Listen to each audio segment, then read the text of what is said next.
Ukraine के दारुल हुकूमत Kyiv में Kyiv 3 transport and logistics centres इस इमारत पर बहुत बड़ा हमला किया गया है। बैलिस्टिक मिसाइल से हमला किया गया है। ये एक ड्रोन का बहुत बड़ा ज़ख़ीरा था जो यहाँ पर जमा करके रखा हुआ था। बहुत ही स्पेसिफिकली टारगेट करके एक वॉरफेयर जो इलेक्ट्रॉनिक वॉरफेयर सिस्टम है उसको उड़ा दिया गया। रूस की फ़ौज यही नहीं रुकी, ज़पोरोसिया एक इलाका है उनका, वहाँ पर उन्होंने हमला किया। रूस की फ़ौज जो हमले कर रही है वो दरअसल बहुत ही कोऑर्डिनेटेड किस्म के हमले हैं। उनमें बहुत ज़्यादा रब्त है। आर्टिलरी के ज़रिए यानी गोलाबारी के ज़रिए वो अपनी ग्राउंड फोर्सेस को भी आगे बढ़ा रहे हैं और उनकी सपोर्ट पे ड्रोन्स भी आते हैं और उनकी सपोर्ट पे फ़िज़ाइया भी कार्रवाई कर रही है और गाइडेड बॉम्ब्स गिरा रही है। वो यूक्रेन के मुख्तलिफ मकामात पर अपना कब्ज़ा मजबूत कर सकें।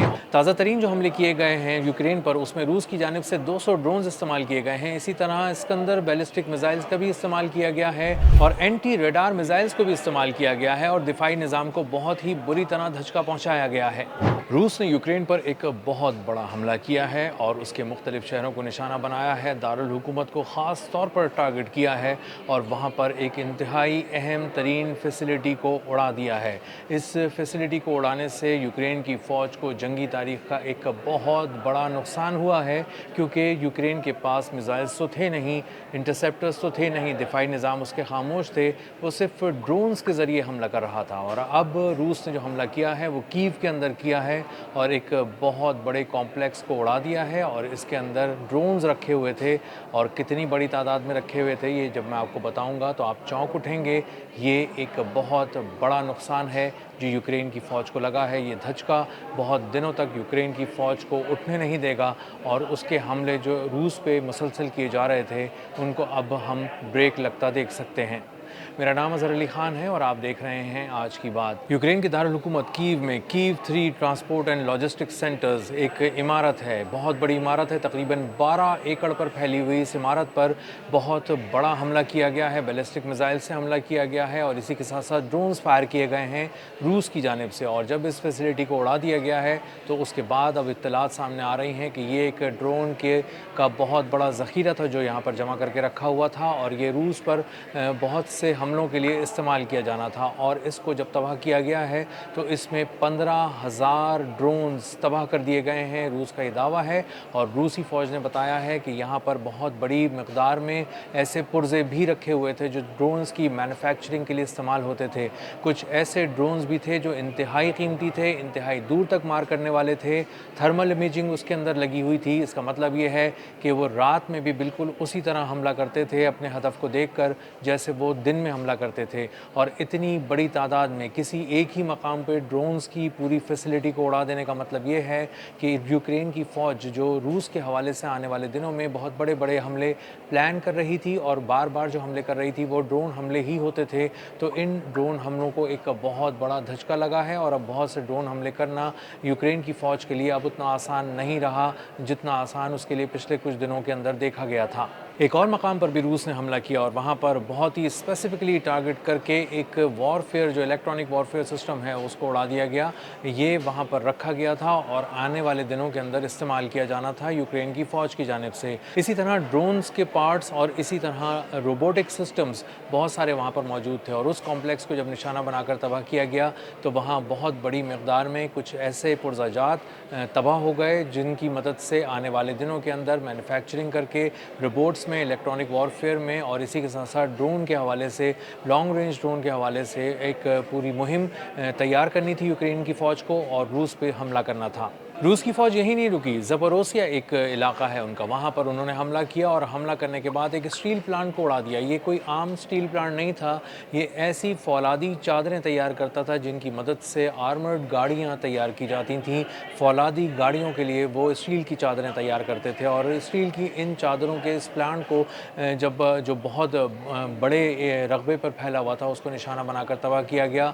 तो ये एक मिलिट्री के लिए धचका है यूक्रेन की, क्योंकि उनकी अब एक बहुत बड़ी फैसिलिटी जहां पर उनके लिए फौलादी चादरें तैयार की जा रही थीं और ये फौलादी चादरें और इससे तैयार शुदा गाड़ियाँ बहुत ही आगे जाके एडवांस में जब पेशकदमी कर रही होती थी, एडवांसमेंट कर रही होती थी अगेंस्ट रशिया, तो बहुत ही अहम किरदार अदा करती थी। और अगर इनकी तैयारी में तातुल आता है तो इसकी वजह से यूक्रेन की फ़ौज को खासा नुकसान पहुंच सकता है। ये एक बहुत ही स्पेशलाइज्ड प्लांट था और इसको निशाना बनाने का मतलब ये है कि उनकी ग्राउंड फोर्सेस को बराह रास्त एक बहुत बड़े नुकसान से दो चार करना है। रूस की फ़ौज जो हमले कर रही है वो दरअसल बहुत ही कोऑर्डिनेटेड किस्म के हमले हैं, उनमें बहुत ज़्यादा रब्त है, और जहाँ पे वो एक तरह से गाइडेड बॉम्ब्स के ज़रिए हमले करते हैं, वहीं वो ड्रोन्स का भी इस्तेमाल करते हैं, बैलिस्टिक मिसाइल्स का भी कुछ अहदाफ को उड़ाने के लिए बहुत ही प्रिसाइजली इस्तेमाल करते हैं, और इसी के साथ साथ आर्टिलरी के ज़रिए यानी गोलाबारी के ज़रिए वो अपनी ग्राउंड फोर्सेस को भी आगे बढ़ा रहे हैं, और उनकी सपोर्ट पे ड्रोन्स भी आते हैं, और उनकी सपोर्ट पे फ़िज़ाइया भी कार्रवाई कर रही है और गाइडेड बॉम्ब्स गिरा रही है। इसका मतलब ये है कि एक कोऑर्डिनेटेड एफर्ट के ज़रिए मुख्तलिफ मकामात पे न सिर्फ फ़िज़ाई हमले किए जा रहे हैं, दूर से बैलिस्टिक हमले किए जा रहे हैं, बल्कि ग्राउंड फोर्सेस को भी पूरा रास्ता क्लियर करके दिया जा रहा है ताकि वो यूक्रेन के मुख्तलिफ मकामात पर अपना कब्ज़ा मजबूत कर सकें और अपनी पेशकदमी जारी रख सकें। पेशकदमी के हवाले से आपको इतना बताना भी ज़रूरी है कि वहाँ पर हर रोज़ एडवांसमेंट की जा रही है रूस की जानिब से यूक्रेन के अंदर, और हर 1.5 किलोमीटर का इलाका रोज़ाना किसी न किसी तरह कब्ज़ा कर लिया जाता है रूस की जानिब से,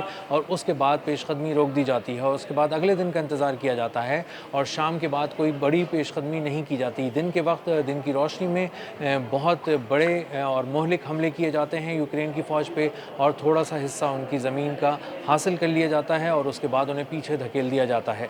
ताज़ा तरीन जो हमले किए गए हैं यूक्रेन पर, उसमें रूस की जानिब से 200 ड्रोन्स इस्तेमाल किए गए हैं। इसी तरह इस्कंदर बैलिस्टिक मिसाइल्स का भी इस्तेमाल किया गया है, और एंटी रेडार मिसाइल्स को भी इस्तेमाल किया गया है, और दिफाई निज़ाम को बहुत ही बुरी तरह धचका पहुँचाया गया है।